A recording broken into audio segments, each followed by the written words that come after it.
우리 좌우에 계신 분들 보시면 인사하겠습니다. 사랑합니다. 축복합니다. 사랑합니다. 축복합니다.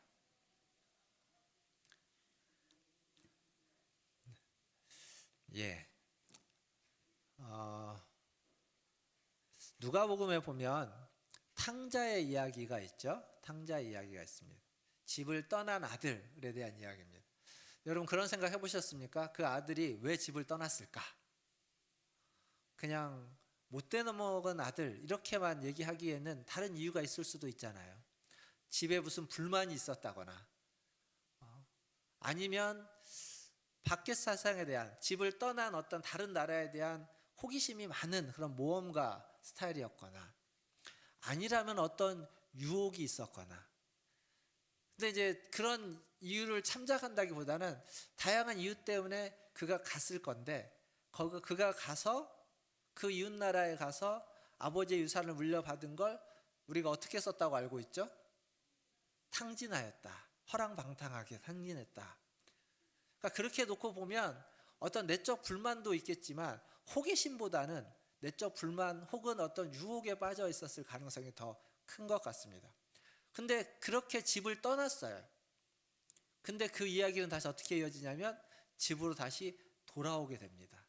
다 탕진하고 나니까 그냥 옷도 누더기 옷, 먹을 것도 없어서 배를 줄이고 그러면서 집 생각이 나는 거죠. 그래서 다시 집으로 돌아오게 됩니다. 그러니까 집을 떠났다가 집을 돌아온 이야기. 돌아왔을 때 아버지가 그를 집으로 받아들여서 다시 아들로 삼아주는 거죠. 근데 그 이야기에서 우리가 꼭 잊지 말아야 되는 한 인물이 또 있습니다. 첫째, 그 형. 집을 나갔다 들어간 그 형. 그 형은 집안에 무슨 불만이 있고 문제가 있었으면 아마 그 형도 그러한 불만이 있거나 그런 문제들 때문에 어려움이 있었을 겁니다. 근데 그 형은 집을 떠나지 않았습니다. 바깥 세상에 대한 호기심, 어떤 유혹이 있었다면 그에게도 그게 있었을 겁니다. 그래도 그 형은 집을 떠나지 않았습니다.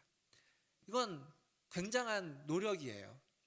머물러 있다는 건 떠난 자만 용기가 있는 게 아니라 머물러 있는 자도 용기가 있고 힘이 있고 노력한 겁니다. 그래서 그 형의 그 노력은 마땅히 인정받을 만합니다. 근데 문제는 그 다음인 거죠. 동생이 돌아왔을 때 아버지가 그를 받아서 잔치를 벌이는 것 보고 형은 자기가 그동안 견뎌왔던, 참아왔던 것을 이제 이렇게 폭발하는 거죠. 터진 거예요. 그래서 아버지가 데리러 나와서 불러들이는데도 그 집에 잔치하고 있는 그곳에 들어가지 않습니다.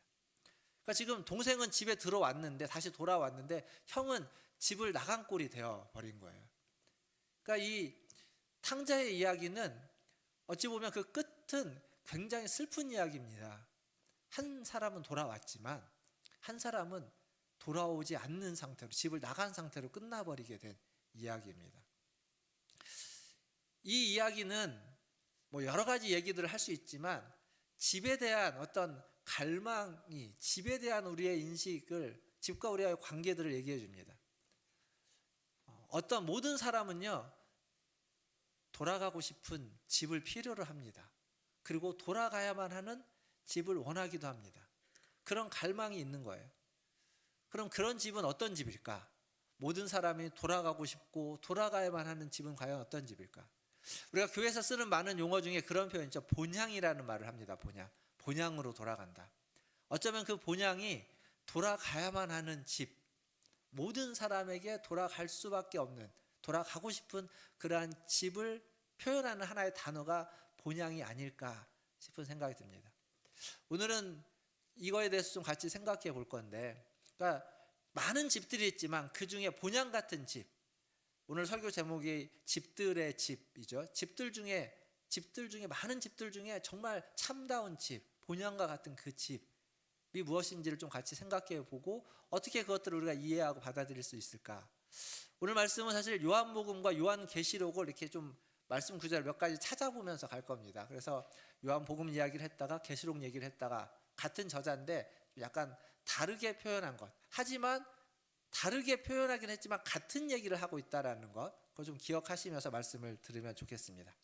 자, 오늘 읽었던 말씀 2절과 3절을 보면 예수님이 자기가 떠날 거에 대해서 이야기합니다. 근데 떠날 것만 이야기하는 것이 아니라 다시 돌아오겠다라는 이야기도 해요. 이 요한복음 13장부터 16장까지의 내용을 보통 고별 설교라고 합니다. 예수님이 십자가 지기 전에 마지막으로 했던 설교. 그러니까 지금 고별 설교를 하는 중에 있는 거예요. 내가 떠나가는데 떠나갔다가 거처를 예비한 뒤에는 다시 올 것이다. 다시 와가지고 너희를 내가 있는 곳에 데리고 간다. 너희랑 나랑 함께 있겠다. 라고 그런 말씀을 2절과 3절에서 해주십니다. 그럼 여기서 질문을 던져야 돼요. 그 말씀을 보고. 도대체 예수님이 갔다가 언제 오실까? 오신다고 했고 그걸 기다리는 사람이라면 언제 오실지 생각해야 됩니다. 질문해야 돼요. 그리고 오셔가지고 거처를 예배한 곳 어딘가로 데리고 가신다고 하는데 그건 도대체 어디인가? 어디로 가실까? 그런 궁금증이 생겨나야 됩니다. 예수님이 4절에 보면 뭐라고 말하냐면 너희는 이미 그 길을 알고 있다 이렇게 이야기도 합니다. 알고 있다고 얘기했는데 여전히 그걸 잘 모르는 제자들의 모습들이 뒤에 이어지는 이제 도마 얘기에서 나오는 거예요. 근데 이 말씀을 언제 그리고 어디로 이것들을 잘 이해하려면 요한복음 우리가 했던 14장의 후반부하고 그리고 17장이 이제 예수님의 대제사장의 기도라고 하는 기도가 시작되는 17장의 두 군데를 좀 이렇게 잘 비교하면서 살펴보면 이게 뭘 얘기하는지를 좀 이해할 수가 있습니다. 근데 지금 여러분들한테 그걸 비교하면서 살펴보라고 하지는 않고요. 제가 먼저 살펴봤으니까 제가 정리하고 결론 낸 것들만 여러분에게 좀 말씀을 드릴게요. 언제 오시는가? 그러니까 앞에서도 예수님이 이 고별 설교하면서 계속 무슨 얘기를 하냐면 내가 가는 게 유익하다. 내가 가면 누가 온다고 하냐면 성령님이 오신다라고 합니다. 그러니까 내가 가면 성령님 오신다고 해요. 근데 그 성령님이 오시는데 성령님이 너희 안에 내주하신다. 너희 안에 오신다. 이렇게 또 이야기를 합니다. 근데 이 요한복음 안에 성령님에 대한 표현을 성령님이라고도 하고 보혜사라고도 하고 진리의 영이라고도 하는데 거기에 또 뭐가 있냐면 예수의 영이라는 표현도 있습니다. 그러니까 성령님이 오신다는 건 지금 눈에 보이는 예수님은 떠나가셨는데 그 눈에 보이는 예수님이 떠나갔다고 해서 우리와 함께하지 않는 것이 아니라 성령님으로 오셔서 우리와 함께 하신다. 예수님이 언제 다시 오시느냐라고 했을 때 1차적인 건 성령님이 오실 때라고 이해할 수 있습니다. 그런데 요한계시록에 가면 성령님이 오시는 것이 예수님이 오시는 것이라고 이야기하면 오셨잖아요. 근데 요한계시록에 가면 예수에 대해서 뭐라고 말하냐면 장차 오실 이라고 하면서 아직 오시지 않은 분으로 계속 얘기하고 있습니다. 그러니까 요한복음의 내용을 놓고 보면 요한복음에 쓰여졌고 예수님이 십자가에 달려 돌아가시고 부활하신 다음에 올라가시고 오순절날 성령이 오셨으니까 이미 성령님이 다 오셨어요. 계시록은 한참 뒤에 쓰여진 거기 때문에 성령님 오신 한참 뒤 얘기입니다. 그런데 여전히 요한은 계시록에 예수님을 장차 오실 이 아직 오시지 않은 분으로 쓰고 있습니다. 그 얘기는 뭐냐면 성령님으로 오신 것이 완전한 건 아니라는 거예요. 1차적인 오심이긴 하지만 예수님은 최종적으로 재림, 다시 오시는 그때에 예수님의 오심이 완전히 이루어진다라는 거죠. 그러면 이제 언제 오시는가는 이렇게 두 가지로 설명할 수 있는데 어디에 그러한 일에 이제 오셔갖고 예수님이 우리를 어디로 이끌어 가는가, 어디에서 그러한 일들이 일어나는가라는 부분은 계시록 말씀을 좀 같이 살펴봐야 됩니다. 자, 요한계시록 21장 1절과 2절 말씀인데요. 자막에 준비되어져 있으니까 자막을 보면서 같이 읽겠습니다. 계시록 21장 1절과 2절입니다. 시작. 또 내가 새 하늘과 새 땅을 보니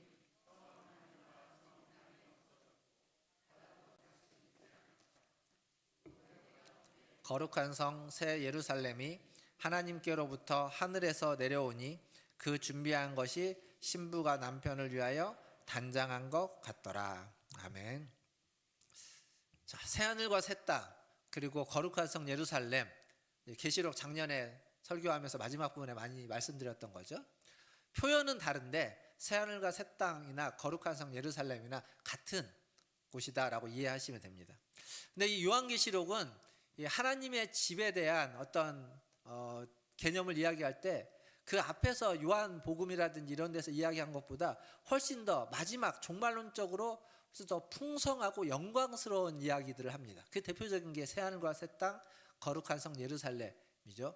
이게 기억나실지 모르겠지만 요한계시록에서 거룩한 성 예루살렘이 이렇게 정방형으로 되어져 있는, 정육면체로 되어져 있는 공간인데 12,000 스타디온, 엄청나게 큰 어떤 건물이라고 해야 될까요? 그런 공간이다라고 말씀을 드렸습니다.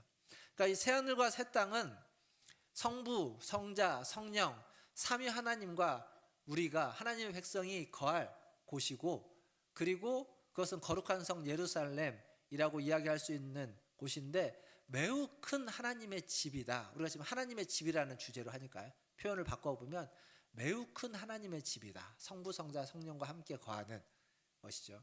근데 이게 방금 우리가 읽었던 계시록 21장 2절에 가보면 이것이 하늘에 있는 것이 아니라 하늘로부터 땅으로 내려온다라고 표현되어져 있습니다.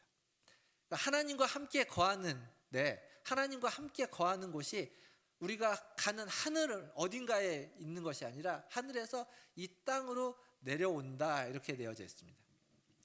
그래서 이 땅에 새하늘과 새 땅이 이루어진다. 즉 다른 말로 바꾸면 지금 우리가 보는 이 하늘, 우리가 보고 있는 이 땅의 이 하늘과 이 땅은 새하늘과 새 땅으로 바뀌어진다는 겁니다. 변화된다는 거예요. 대치된다는 겁니다.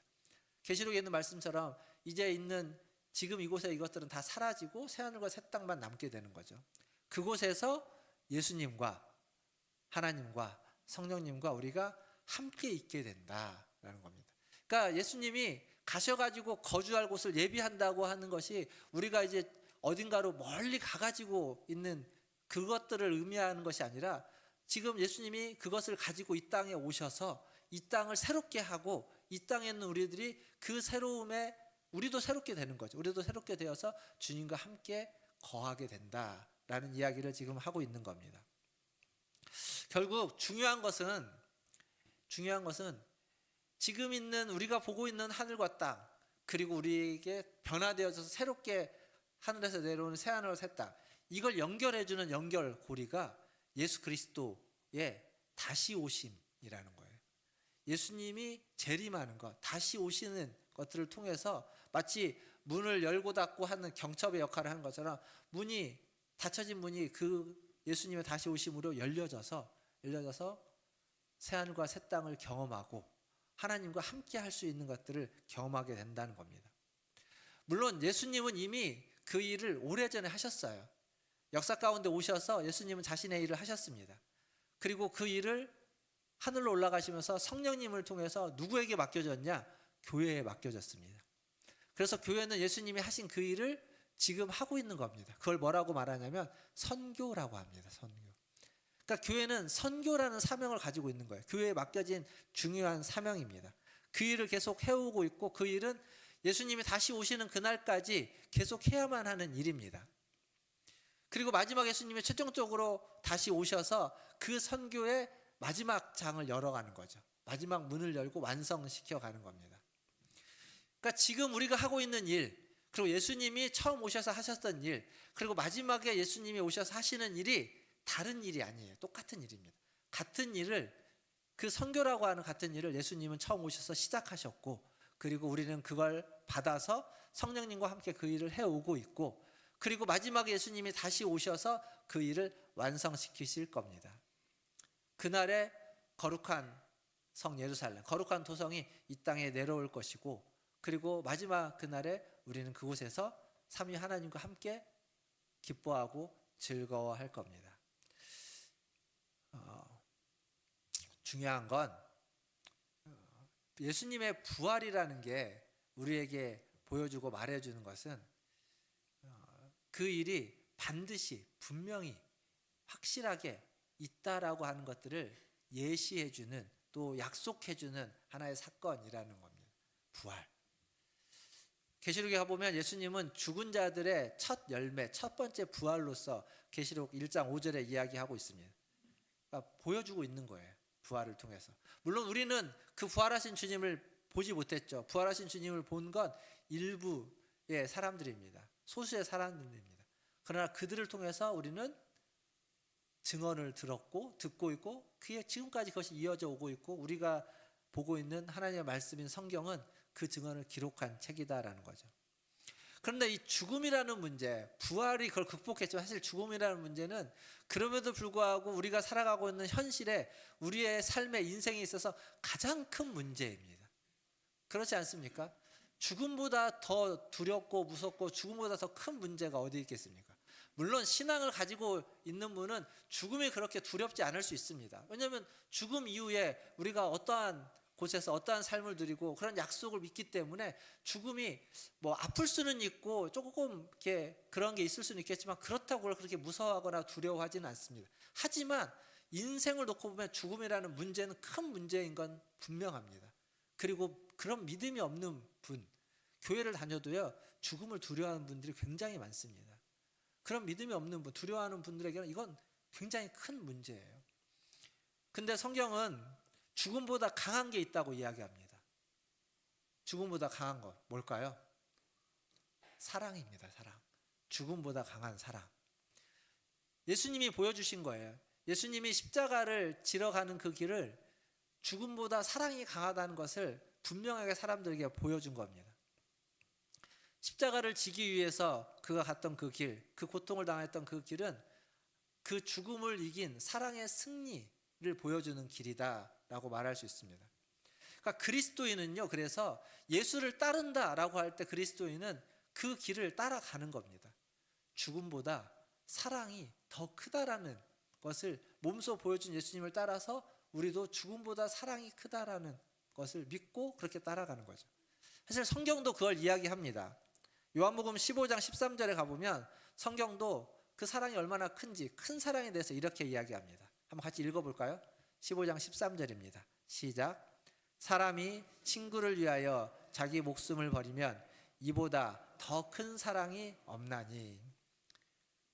사랑하는 사람을 위해서 내 목숨을 버리는 건 사랑하는 사람의 그를 향한 사랑, 그의 목숨이, 그의 생명이 나의 목숨, 나의 생명보다 더 중요하다고 여기기 때문입니다. 그러니까 여기 있는 것처럼 친구를 위하여, 그러니까 사랑하는 친구라는 얘기인 거죠. 친구를 위하여 목숨을 버리면 그것보다 더 큰 사랑이 없다.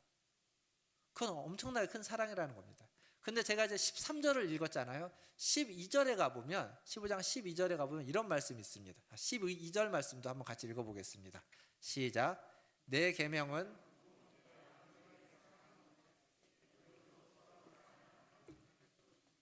아멘. 자, 여기 어디서 많이 본 말씀이잖아요. 요한복음 13장 34절에 가면 예수님이 새 계명을 너희에게 준다라고 하면서 너희가 서로 사랑하라. 그게 지금 여기 있잖아요. 너희도 서로 사랑하라. 그러니까 예수님이 주신 새 계명이에요. 서로 사랑하라는 계명. 근데 이 말씀 바로 이어서 뭐라고 했냐면 방금 저희가 앞에서 얘기한 것처럼 친구를 위하여 목숨을 버리는 것, 이보다 더 큰 사랑이 없다.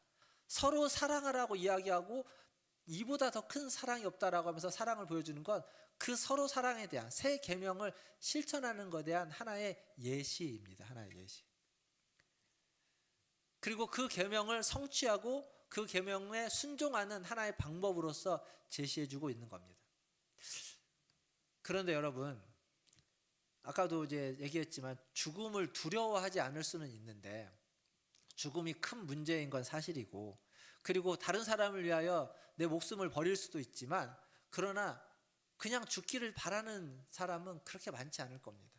할 수만 있다면 사랑하는 사람과 죽지 않고 하나님을 잘 믿고 섬기면서 살아가는 것, 그러한 생명을 누리면서 살아가는 것을 원하지 같이 죽는 걸 원하지는 않을 겁니다.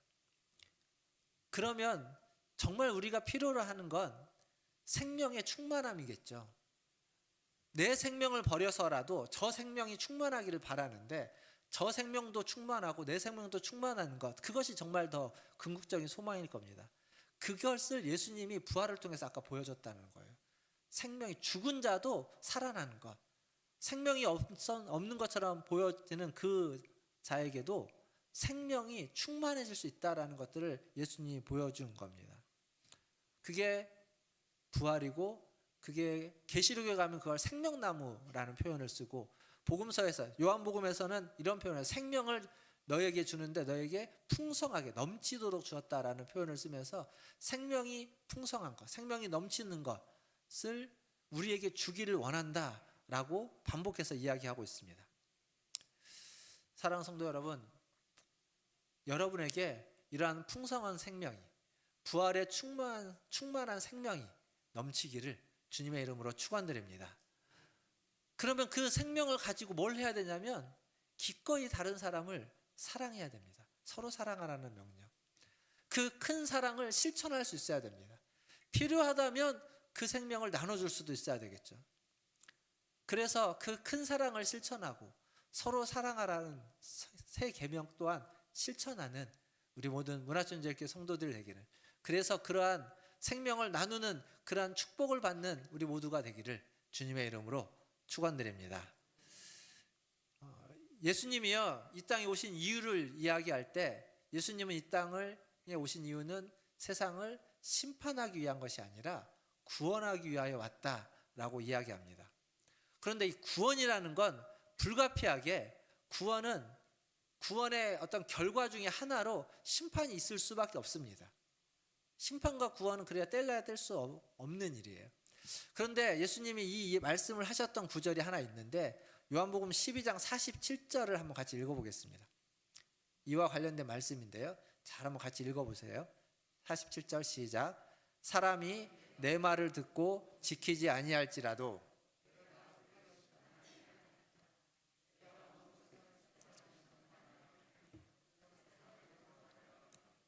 아멘. 자, 여기 뒤에 부분 보면 내가 온 것은 세상을 심판하려 함이 아니요 세상을 구원하려 함이로다. 아멘. 앞에 제가 이제 했던 얘기죠. 예수님 오신 목적. 그리고 이 구절은 우리가 많이 본 구절이에요. 근데 그 앞에 있는 구절을 우리가 별로 본 적이 없어요. 잘. 그 앞에 뭐라고 적혀져 있냐면 사람이 띄워주세요. 잡아. 사람이 내 말을 듣고 지키지 아니할지라도. 제가 방금 앞에서 예수님이 하신 말씀, 그 큰 사랑 그리고 새 계명 서로 사랑하라는 말을 실천해야 된다, 순종해야 된다, 그 얘기를 했잖아요. 우리는 보통 그렇게 얘기해요. 그 얘기를 훨씬 더 많이 하고. 근데 지금 예수님이 뭐라고 말하냐면 내 말을 듣고 지키지 아니할지라도, 순종하지 않는다는 거죠. 지키지 아니할지라도 내가 그를 심판하지 아니한다. 그것을 심판하지 않는다고 이야기해요. 왜 심판하지 않느냐? 내가 온 것은 심판하기 위해서가 아니라 그런 자도, 그런 사람도 구원하기 위하여 왔기 때문이다. 지금 그 얘기를 하고 있는 겁니다. 예수님은요, 요한복음에서 예수님은요 그렇게 환영받는 분이 아닙니다. 요한복음 1장에서 전에도 들었지만 말씀드렸지만 참 빛이 세상에 왔지만 세상은 그 빛을 알지 못하였다라고 하면서 빛보다 더 어둠을 좋아해서 어둠으로 가지 빛을 환영하지 않았습니다. 그러니까 예수님이 이 땅에 왔지만 이 땅은 예수님을 환영하지 않았어요. 그냥 멀리 했습니다. 모른 척했고 거부했고 무시했습니다. 요한복음 내내 그런 구절들이 나옵니다. 그들이 예수님을 환영하지 않았다는 것, 거부했다는 것, 무시했다는 것, 비난하고 조롱했다는 것. 그럼에도 불구하고 예수님은 자신이 하셔야만 하는 일을 해내셨습니다. 걸어가는 그 길마다 하셔야 되는 일을 하셨고 마지막 십자가에 달리시는 일까지 예수님은 하셨어요. 예수님이 자기를 배반했던, 환영하지 않았던, 그리고 자기를 멀리했던, 그 말씀을 순종하지 않았던 그들을 직접 심판하지 않습니다. 하지만 그들은 심판을 받아요. 왜냐하면 예수님을 거부하고 무시하고 멀리하면서 빛이 아닌 어둠을 향해 갔기 때문에 그 어둠을 향한 그 결과로 결국 그들은 심판에 처할 수밖에 없게 되는 겁니다.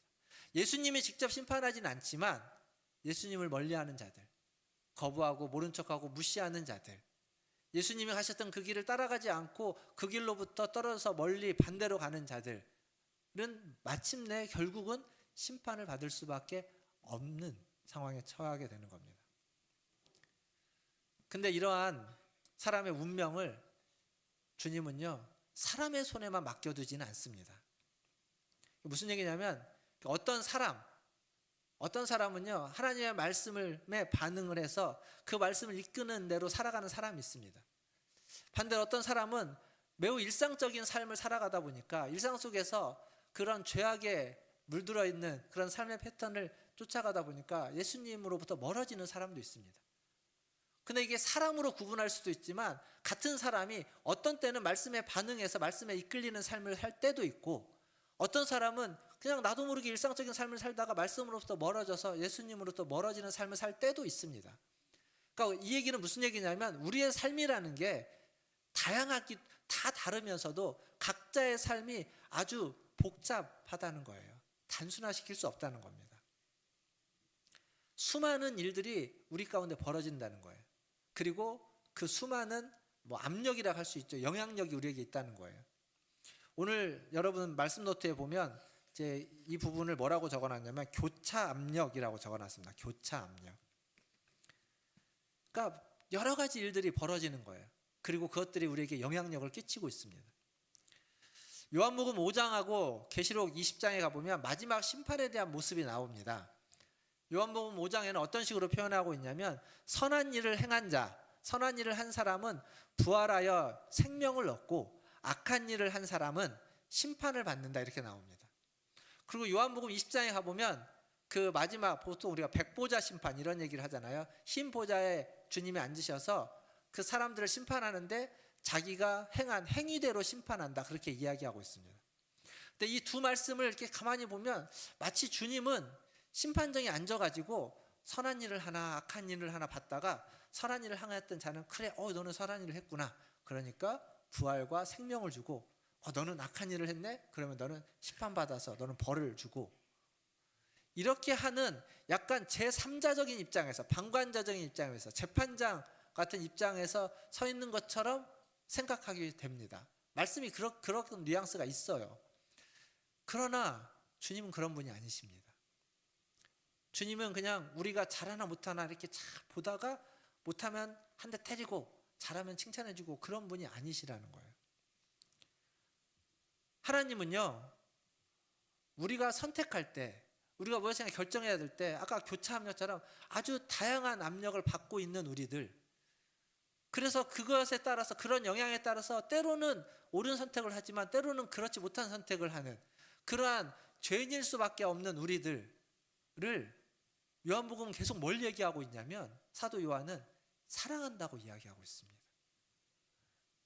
그런 영향을 받아서 때로는 옳은 삶을 선택하지만 때로는 그렇지 못한 죄를 선택할 때, 그런 압력 속에서 여전히 죄된 성향을 뿌리치지 못하고 그걸 끌려가고 있는 우리들, 그래서 예수님의 말씀을 들었지만 그 말씀을 지키지 않는 자들, 심판하지 않고 그들을 사랑한다라고 이야기하는 겁니다.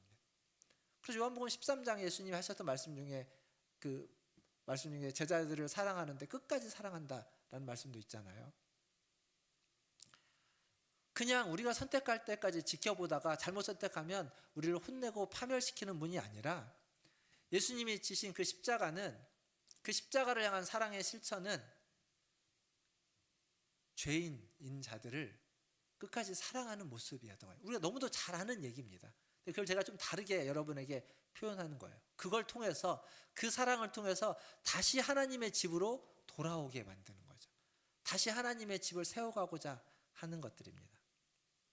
앞에서 제가 탕자 얘기하면서 돌아가야만 하는 집, 돌아가고 싶은 집에 대해서 얘기했습니다.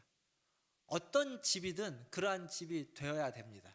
근데 그런 집이 있다고 해서 모두가 돌아가는 게 아니에요. 그거에 대한 돌아가고자 하는 갈망이 있어야 됩니다. 둘째 아들은 그 갈망이 우여곡절은 있지만 어쨌거나 그 갈망이 생겨서 돌아왔고, 첫째 아들은 그 갈망은 없는 거예요. 그 안에 있지만 그게 없는 겁니다. 그러니까 그 안에 머무를 수 없고 그 잔치를 누릴 수 없는 겁니다. 우리도 똑같아요. 하나님의 집에 대한 갈망이 있을 때, 돌아가고 싶은 마음이 있을 때 돌아올 수 있고, 하나님의 집을 다시 세울 수 있고, 그 다시 세운 그 집에서 그것을 누리면서 머무를 수 있습니다. 그런데 그게 없으면, 그게 세워져도요, 그 안에 머무르고 싶지 않고 거기에서 잔치가 벌어져도 그걸 누리고 싶어 하지 않는 겁니다. 갈망이 있느냐 없느냐의 차이입니다.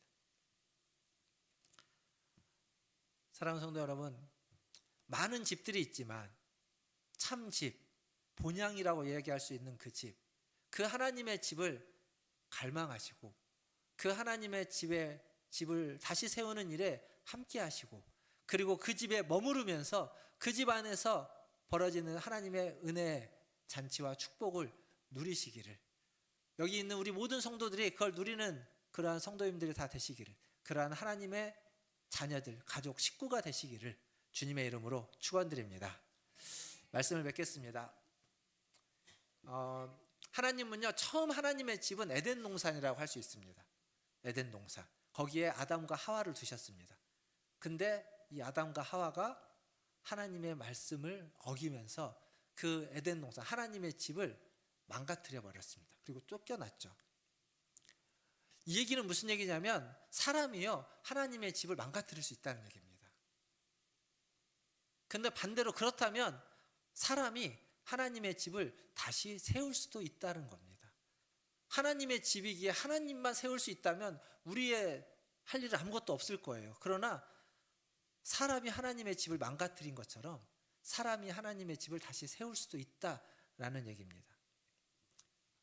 그런데 필요한 게 있어요. 필요한 게 있는데 뭐가 필요하냐면, 일단은 그 하나님이 새롭게 해주셔야 되는 은혜가 필요하고, 또 하나는 그 일을 해야 되는 사람의 적극적인 주체적인 행동이 필요합니다. 이걸 예를 들어서 제가 경험했던 예를 하나 말씀드릴 텐데, 제가 대학생 때 그 다녔던 교회에 대학부가 있는데요. 거기 이제 대학부 청년부가 나누어져 있었는데, 그 대학부에서 제가 이제 찬양팀에 같이 하다가 제가 휴학을 하고 집에 내려갔던 적이 있습니다. 집이 이제 저희 집이 전주 삼례니까 지방으로 다시 내려갔죠. 휴학을 하고 한 8월 달쯤 집에 7월 8월 달에 내려가서 있다가 12월 둘째 주인가요? 다시 서울에 이제 올라와서 토요일 날 예배를 드렸는데, 예배에 참여했습니다. 예배에 참여하고 깜짝 놀랐습니다. 왜 놀랐냐면, 제가 이제 내려가기 전에 이제 오랫동안 찬양팀이랑 같이 활동하면서 우리 대학부 찬양이 되게 좋았어요. 되게 찬양이 좋고, 이제 토요일 날 예배 드릴 때 한 1시간 정도 찬양을 하는데, 그 1시간의 찬양이 너무 은혜롭고 너무 좋았어요. 그런데 약간 2% 아쉬운 게 있었어요. 그게 뭐냐면, 찬양이 너무 은혜 있고 좋은데 너무 무거워요. 이렇게 기쁨과 즐거움의 찬양보다는 굉장히 이렇게 묵직한 찬양들, 그리고 기도를 해도 이렇게 막 좀 자유롭게 기도한다기보다는 굉장히 이렇게 진지하게 기도하는, 그래서 좀 기쁘고 즐거우면서 좀 자유로움이 있었으면 좋겠다는 얘기를 찬양팀 모임에서도 하고 여러 가지 많이 했는데, 이게 잘 안 되는 거거든요. 근데 이제 그런 상태로 이제 그게 기도의 제목이었고 같이 그런 기도를 했었는데, 제가 이제 내려갔다가 12월 달에 올라왔는데, 그때 올라와서 그 토요일 날 예배 드리는데, 제가 이야기하고 같이 기도하면서 제 머릿속에 그림을 그렸던 모습의 찬양이 앞에서 같이 하고 있는 거예요. 저도 그 가운데 있으면서 너무 은혜가 되고 감사하고. 근데 제가 이제 그때만 해도 대학교 한참 선배였으니까, 선배가 이제 오랜만에 지방 갔다가 올라왔다고 이렇게 그 총무인가요? 광고하면서 이제 앞으로 나오라고 해서 마이크를 주더라고요. 이렇게 인사하라고. 근데 제가 인사하면서 이 얘기를 했어요. 내가 이러이러했는데 오늘 와서 보니까 이렇더라. 난 너무 감동받았다. 근데 이 일이, 이런 변화가 찬양팀만 열심히 한다고 되는 변화가 아니라, 찬양팀은 그전에도 열심히 했지만 안 됐는데, 찬양팀이 아니라 여기 앉아있는 여러분들이, 여러분 한 사람 한 사람들이 함께 해줬기에 이런 변화가 있는 것 같다라는 얘기를 드렸습니다. 그리고 피자를 쏘았죠. 피자손이라고 그때 대학생 때 한 20만 원 들었습니다. 돈 모아갖고 올라왔는데 큰 돈 쐈습니다. 찬양팀만 쐈어요. 전체는 다 못 쓰고 찬양팀만 쏘는데. 근데 중요한 건 제가 이야기하고 싶은 이거예요. 하나님의 교회를 다시 세운다, 하나님의 집을 세운다 라고 할 때 그건 몇 사람이 할 수 있는 일이 아닙니다. 우리 문화춘제일교회가 새로워지기 위해서는 장로님들이 열심히 한다고 되는 일이 아닙니다. 그냥 소수의 사람이 아니라 여러분 한 사람 한 사람이 각자가 자기 있는 자리에서 그 역할을 다 감당해 줄 때 비로소 일어날 수 있는 일입니다. 하나님의 일을 하는 건 그렇습니다. 목사인 제가 열심히 한다고 되는 것이 아니고, 장로님들이 열심히 한다고 되는 것이 아니라, 우리가 조금씩 다 지금보다 조금 더 손을 보탤 때, 그때 하나님의 집은 다시 세워져 가는 겁니다. 변화가 일어나는 겁니다. 여러 가지 이유가 있어요. 이전보다 못할 만한 이유가. 건강도 예전보다 못하고, 원래 잘 하지도 못하고. 근데 다 이유가 있고 핑계가 있지만 그래도 해야 됩니다. 그걸 이겨내야 돼요. 그런 이유와 그런 핑계들을 이겨내고 해야 됩니다. 모두가 함께 할 때 하나님의 집이 세워져 갑니다. 그래서 필요한 게 믿음이고 사랑입니다. 요한복음에 있는 표현대로 말하면 그래서 필요한 게 서로 간의 존중과 신뢰이고 그리고 공동체적인 소속감 같은 것들입니다. 사랑하는 성도 여러분, 하나님의 집을 다시 세우자고 하나님의 집이라는 주제로 계속 1월 첫 주부터 이렇게 얘기하고 있습니다. 맨날 했던 얘기 똑같은 얘기인 경우도 있고 좀 뭐 복잡하고 어려운 얘기인 것 같기도 하고 이해가 잘 안 되는 부분도 있고 그러실 겁니다. 그럼에도 불구하고 한 가지만 좀 기억해 주시면 좋겠습니다. 하나님의 집을 다시 세우는 것은 다른 사람이 하는 일이 아니라 우리 모두가 내가 그 중에 일부분을 감당해야 되는 일이다. 내가 그걸 감당하지 않으면 안 되는 일이다 라는 것을 꼭 잊지 마시고 모두가 함께 하나님의 집을 다시 세우는 일에 동참해 주시고 주체가 되어 주시고 그리고 그렇게 우리의 마음과 우리의 삶에 하나님의 은혜가 풍성한 믿음과 사랑이 풍성한 우리 문화전제일교회 성도님들 다 되시기를, 그리고 그렇게 여러분들이 은혜와 믿음과 사랑으로 충만해서 하나님의 집을 세워나갈 때 우리 문화전제일교회라고 하는 하나님의 집이 다시 아름답게 세워져 가기를 꿈꾸면서 소망하면서 그러한 은혜를 누리는 우리 모두가 되기를 주님의 이름으로 축원드립니다. 기도하겠습니다.